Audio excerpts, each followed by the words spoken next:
السلام عليكم أستاذ، لاباس عليك؟ سعد بخير.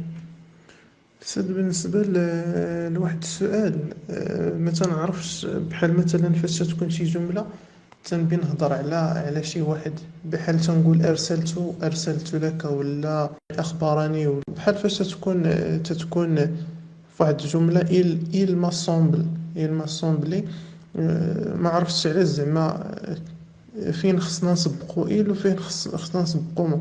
بحال مثلا فاش تكون لو فو، ولا مع تشي، الا تجمعوا بجوج، انا وحده اللي تنسبقو. يعني هذه ما عرفتهاش.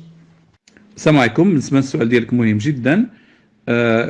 هي يعني السؤال يعني بغينا نطرحه بطريقه اخرى. شنو الفرق ما او كيفاش يمكننا نعرفوا واحد الضمير في الفرنسيه فاعل، واحد الضمير مفعول به؟ يعني كيفاش يمكننا نعبروا على الضمير ديال الفاعل والضمائر ديال المفعول به؟ الضمائر ديال الفاعل معروفين: جو، tu, il, elle, nous, vous و il و elle. هادو معروفين، كلشي كيعرفهم. جو هي أنا، tu أنت أنتي، il هو، elle هي، nous نحن، vous أنتم، ils هم، elle هن. إذا مشينا عملنا لا كونجيغيزون ديال الفيرب دوني، غادي نقول جو دون أنا أعطي، tu دون أنت تعطي، il دون هو يعطي، elle دون هي تعطي، إلى آخره. nous دونون نحن نعطي، vous دوني أنتم تعطونا، ils دون هم يعطونا، elle دون هن يعطينا. جيد. اللحظة اللي غادي نتكلموا على الضمير ديال المفعول به، يعني مثلا إذا قلت il me donne، il هو، دون طبعا يعطي، il me donne، ديك مو هي لي أنا، إذا هو يعطيني، il me donne. دائما الضمير ديال الفاعل كيكون هو الأول، والضمير ديال المفعول به الثاني. إذا il هو الأول لأنه هو يعطي لي أنا، il me donne. جو تو دون هنا غيكون معنى ديالها أنا أعطيك أنت أو أعطيك أنت، على حسب واش كنتكلم مع المذكر ولا المؤنث. جو لوي دون أنا أعطيه، أنا أعطيها، على حسب المذكر ولا المؤنث. il nous donne هو يعطينا. جو فو دون أنا أعطيكم. tu leur donne أنت تعطيهم أو تعطيهن، على حسب واش مذكر ولا المؤنث كما قلنا. إذا هاد الضمائر الثانيين اللي هي مو، تو، لوي، نو، فو ولوغ هي اللي كنستعملوها مع يعني كضمائر مفعول به، هي اللي كتكون كتنوب على ديك ني أو كا يعطيك، ديك كا يعطيه، ديك هي يلوي إلى آخره. كنتوقع بأن الإجابة يعني واضحة. إذا كان شي سؤال آخر مرحبا. محتاج أحد هاد اللغات تواصل معنا في رقم الواتساب، مستعدين نعاونوك. تحدد المستوى ديالك، وديك الساعات ان شاء الله عز وجل تختار البرنامج المناسب، ويعني نتكلموا لك على الاثمنه ديالو، الطريقه ديال الدراسه معنا. لدينا برنامج مكثف، هذه دروس بسيطه مجانيه، يعني كنزلوها في الواتساب والفيسبوك في يوتيوب. بينما ان شاء الله عز وجل كتكون معنا الدراسه يوميا، ورقم خاص ديال الاستاذ باش يعاونك ويجاوب لك على الاسئله ديالك ان شاء الله عز وجل، وتتعلم بكل سهوله وسرعه ان شاء الله. كنتمنى لك التوفيق، وكنتظر التواصل ديالك معنا في الواتساب. والسلام عليكم ورحمه الله تعالى وبركاته.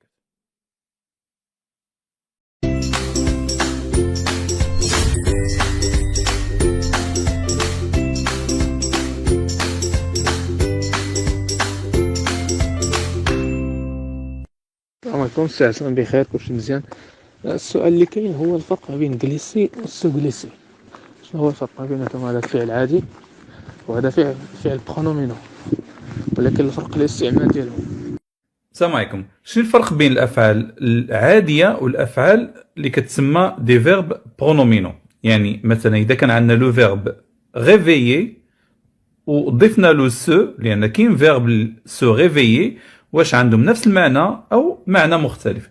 ان شاء الله عز وجل في هذا الفيديو هذا غادي نجاوب على هذا السؤال. معك استاذ حسن التطواني من سونتر 5x5. اذا كنت محتاج انك تتعلم احد هذه اللغات، الفرنسيه، الانجليزيه، الاسبانيه، العربيه او التركيه، تواصل معنا في هذا الرقم هذا الواتساب الموجود اسفل الشاشه. ان شاء الله عز وجل احنا مستعدين نعاونوك، لدينا برامج مكثفه، وكذلك الاثمنه ديالنا ان شاء الله عز وجل مناسبه. اذا نبداو على بركه الله درس اليوم. كما قلنا بان كاين واحد مجموعه ديال الافعال، مثلا لو فيرب لافي غسل، فيرمي اقفل، اغيتي يعني وقف شي واحد، جليسي ازلق يعني زلق شي حاجه، يعني جعل انها تنزلق، فهاد الافعال هادو كاينين في اللغه العربيه، في اللغه الفرنسيه عفوا. ففي المقابل ديالهم كتجبر نفس الافعال ولكن عندهم سو. كذلك كاين بعض الافعال اللي كاينين على شكل سو وما عندهمش يعني افعال عاديه. فهاد الافعال اللي فيهم سو، شنو الفرق ما بينهم وبين الافعال العاديه؟ فاذا قلنا هنا لافي اللي معنى ديالها غسل، فسو لافي المعنى ديالها اغتسل. اذا هذا اول يعني فرق بيناتهم، وان المعنى ديالهم كيتغير. مزيان. فنشوفوا مثلا هاد السيد هذا يغسل سياره، فاذا بغينا نقولوا باللغه الفرنسيه هو يغسل سياره، غادي نقولوا il lave une voiture. جيد. اذا عندنا هنايا سوجي اللي هو الفاعل، وعندنا هنايا الفعل اللي هو الفيرب، وكذلك عندنا هنا une voiture اللي هي مفعول به، يعني كومبليمون دوبجي ديريكت. فلاحظ بان عندنا في الجمله الفعل والفاعل والمفعول به. فهنا استعملنا الفيرب اللي هو عادي، لو فيرب لافي. جيد. هذا لو فيرب لافي كيعطينا بان الحدث يقع على السياره، يعني بان هذا الرجل هذا هو الذي يغسل السياره. جيد. بينما اذا مشينا نشوفوا مثال اخر اللي هو مثلا لو فيرب سو لافي، من بعد ما كنا شفنا لو فيرب لافي. لو فيرب لافي في المثال اللي فات، لو فيرب سو لافي في هذا المثال هذا. اذا هاد السيده هذه كتقول جو مو لاف. جو مو لاف معناها انا اغتسل. جيد. اذا بغيت نتكلم عليها انا غادي نقول هي تغتسل، فغادي نقول ال سو لاف. اذا لاحظ بان في هذه الجمله عندي هنايا الفاعل اللي هي السوجي، وعندي الفعل اللي هو الفيرب. اذا لاحظ بان ما عنديش مفعول به. علاش؟ لماذا لا يوجد مفعول به؟ لا يوجد مفعول به لان هذه البنت يعني تغسل نفسها. هي تغتسل يعني تغسل نفسها، يعني بان الحدث او الفعل نطبقه على الفاعل. لاحظتي؟ الفعل نطبقه على الفاعل. فالسيدة هي التي تغسل نفسها، او هذه البنت تغسل نفسها. ال سولاف. بينما في المثال الذي فات، في المثال السابق، كانت لدينا الرجل يغسل السيارة، بينما هنا البنت تغسل نفسها، هي التي تغتسل. جيد. مثلا إذا شفنا هذا المثال سنقول هنا Elle a glissé une portefeuille dans ma poche. إذا عندنا لدينا هنا une portefeuille، هذه يعني نضع فيها أوراق خاصة، بطاقات تعريف إلى آخره، والنقود. ولدينا هنا لا بوش. لا بوش هو الجيب، جيب السروال إلى آخره.